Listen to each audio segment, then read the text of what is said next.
Hi, welcome. I mean, I'm coming home, but nice meeting you. Oh my God, bye-bye. Thanks. Hi everyone, this is Stacy. Welcome back to my channel. Today I'm back to my friend Dmitri's place. Just to recap, my friend Dmitri Bilgere is a international executive coach. He has coaching clients all over the world. He's specialized in relationship coaching and men's coaching.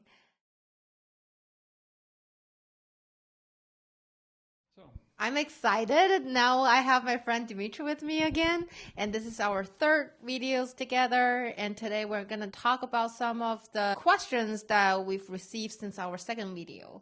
Sounds great. Shall we begin? Yeah, and I'll fill you in on any background, or we'll review stuff as we go, so don't worry. What's the first question, please, Sissy? All right, the first question. I might actually be a fantasy addict. I often imagine some future life I want, and I think I feel it the way you described here. And those futures have not happened. Am I doing something wrong or different than what you described here? Okay, so let's talk about kind of the background for this. In the previous video, which there's a link to somewhere, yeah? Yes. I talked about how you are more likely to get what you want in life, like a lot more likely, if you spend time feeling the feeling of already having it. Here's the thing. There's a saying in personal development circles that want equals lack. That when you want something, what you're saying is, I don't have it. And you keep putting out into the world, I don't have it when you want something. Like, if you're desiring something and you feel like you're standing on the outside looking in at your desire being true, like, I don't have it and I'm going to have to go like pursue it and get it, you're going to do a much better job pursuing it and getting it if you at least spend some time in the feeling of satisfaction and gratitude that you will have once you have it. Literally, so that was what the first video was all about. That if you spend time in the sensation of already having what you're going for, you will be unstoppable in going for it. People will want to help you, and it will be a lot more fun. So, and maybe there's some like psychic magic in too, like a kind of the secret level, like the reality of the world will bend to your will if you hold your mind a certain way. That might be true. I certainly have seen miraculous seeming things happen.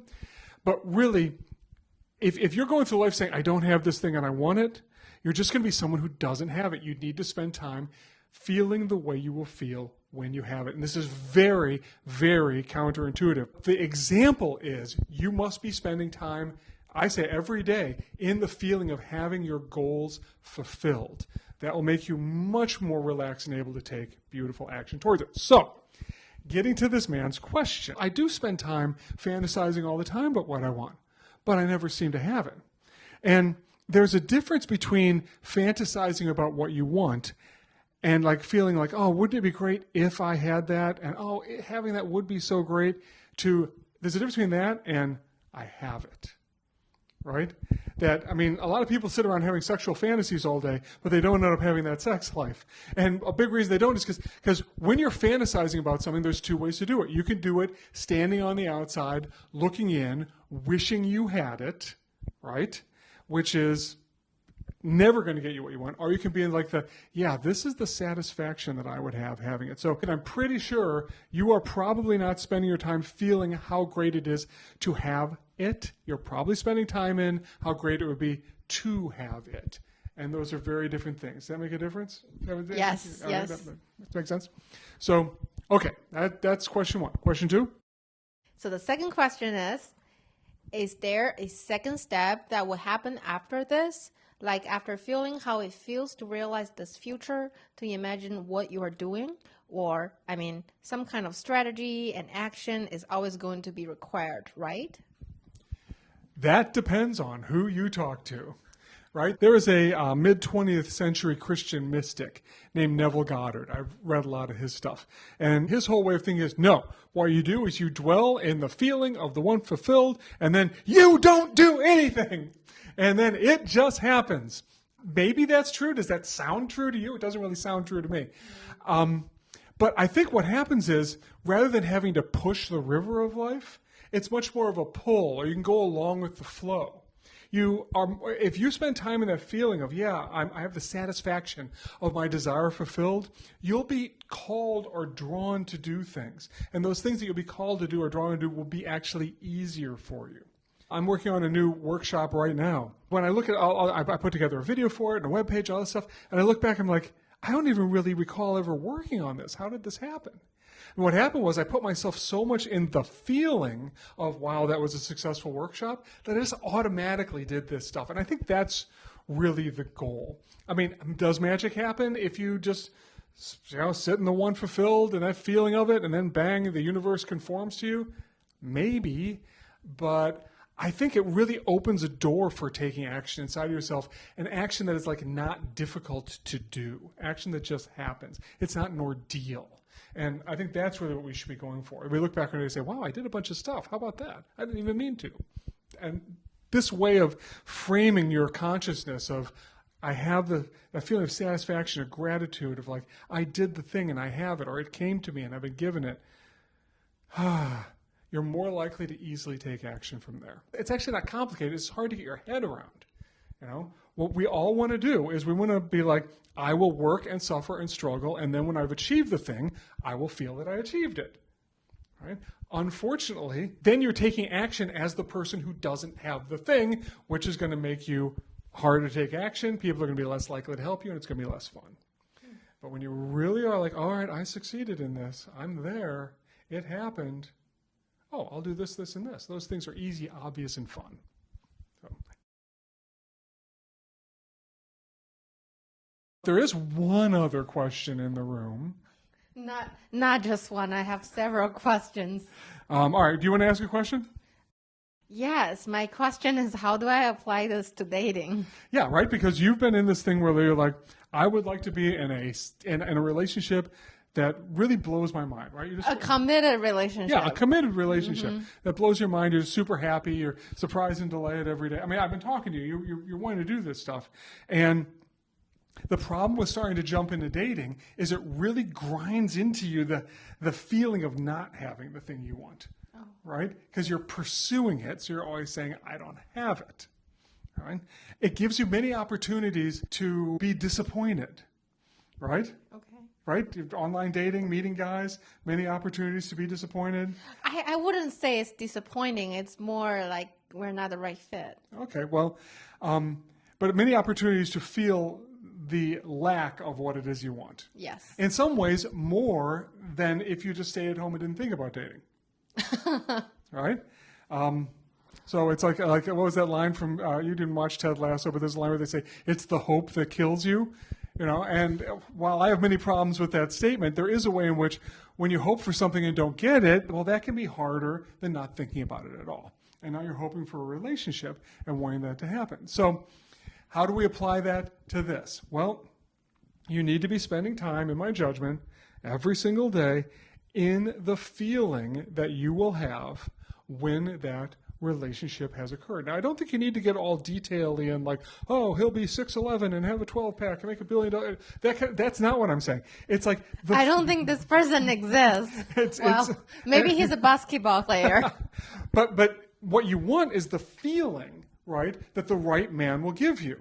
So while certainly we all have things we really want or don't want, our deal breakers and stuff. I mean, I can tell you, once I made this kind of shift and found my wife does many of the things that I thought were deal breakers. A lot of things I thought were like required things, she doesn't have at all. So we as humans are not actually really great at creating lists of what will make us happy, but we do know what the feeling would be like. Yes. So the challenge for you is going to be to spend time every day, even if it's like a minute or 3 minutes or 5 minutes or whatever, just in that feeling of this is how I'm going to feel when are you wanting to get married? Yeah. All right. That I'm married to a great guy, or maybe we've been married for like 3 years or whatever. Like we have this great relationship, and just relaxing into how good it feels that it's here now, right? Because there's a part of you that's hungry for this kind of love and needs to be fed. You need to start feeding yourself that kind of spiritual substance of love now. Because if you go hungry out into the dating world, you're going to find a lot of disappointment, right? I mean, this is Okay. this is someone who used to do dating coaching. There was a lot of like, well, you need to not be needy, right? And how do you not be needy? Well, the best way to not be needy is to already have your one fulfilled. Well, how can you have your one fulfilled if it hasn't happened in reality yet? You can actually generate that feeling inside yourself by imagining the picture or the circumstance. Like, wow, we've been together 3 years. We're on a flight to some beautiful place. We're in the Caribbean at this great place, and I look at him and I just feel so much love and trust and happiness and arousal and all this stuff that just let yourself be fed by that on a consistent basis. And this goes for everybody watching too. I actually do that. I have a whole soundtrack for the love songs that I like, and when I listen to Great. them, I have that feeling like, oh, I'm in love, except there's no one. No, Okay. like no. I mean, all right, here's how I want you to look at this the next time you do it. Are you on the outside looking in? Are you listening to these love songs with the feeling of, I wish I had that, this feeling's so great, I wish I had it, this, this love song's so great, I wish I was experiencing that in my life? Or can you actually put yourself in the state of, yeah, this is me, I have this? The state we're looking for is a state of like, look, I've got this already, I'm just waiting for reality to catch up.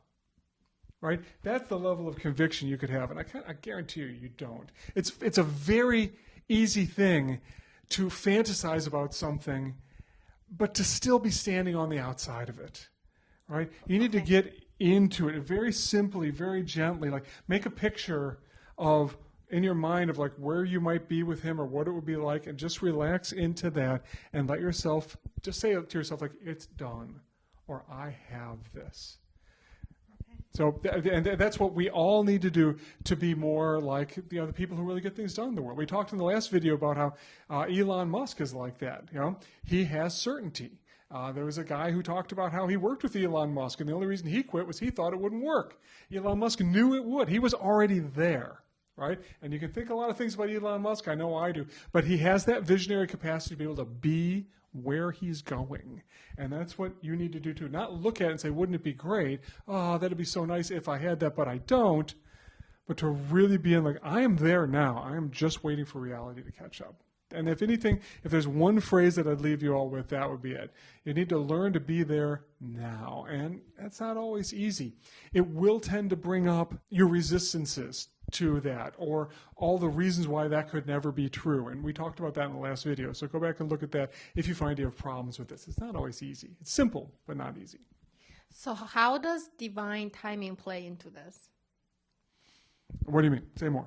I'm into astrology, and what I learned is sometimes it's just not my time to meet the one yet. Based on where the planets are, how the stars are working, God has her own plan, and Well, maybe okay. it's There's a paradox to this, right? We talked a little bit about in the last video that people who are like really into manifestation can be sort of merciless, right?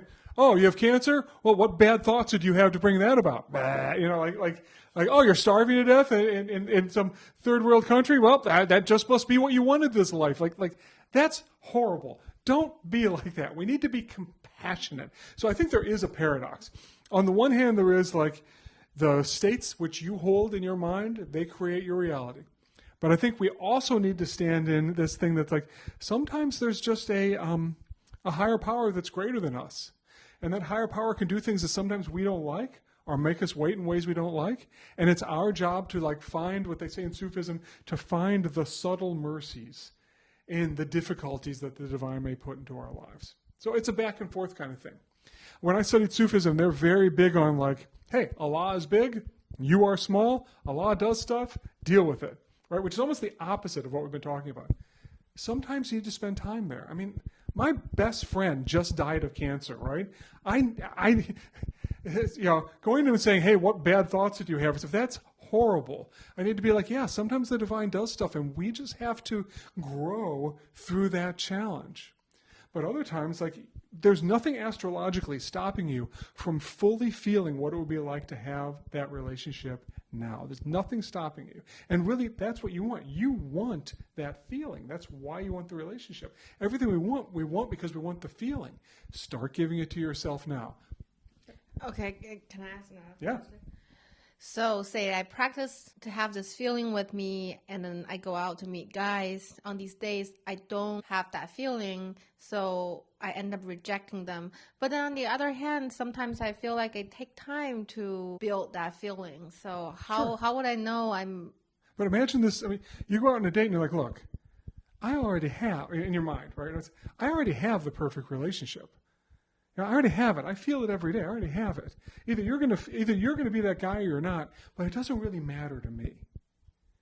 You know, that's freedom. And he can be who he is, and you can be who you are, and it's fine. This is very much like, to tell a story, my third date with my wife. She said, well, you know, I like you, but we should just be friends. And I said, well, full on look. And I'd done a lot of work around this. I believe that I am guided by the divine, and that a relationship is inevitable for me. I don't need to do anything to make it happen. If you don't want it to be with you, that's fine. I don't want to be friends particularly, but if you don't want it to be with you, that's fine, because I know that that's there for me already. And she says, well, we can go out again. And we end up getting married. And the point of that story is I was dwelling in the outcome fulfilled. It gives you freedom. You're not going to be going to God saying, oh, God, please be the guy, please be the guy. You're like, no, I already have it. You can either step into that role or not. I don't care. I'm already feeling that every day. Mm-hmm. That is more likely to give you the relationship you want. Okay. All right. Anything else before we wrap up here? I think that's it. Thank you. I'm happy to share this stuff. I know it can be frustrating and difficult and annoying and can seem like it's too simplistic, all this kind of stuff. I get it, right? But really, if you can wholeheartedly stand in the feeling of having your want fulfilled and deal with all the resistances and problems and difficulties that show up in your psyche when you do that, it will definitely make your life better. You can watch the previous video. Maybe we'll do some more videos on this or whatever. Go to my channel or whatever. But I really want to help you out with this because this is something that's good and worth having. Okay. Thank you. You're most welcome. And thank you for watching, everyone. We will see you next time.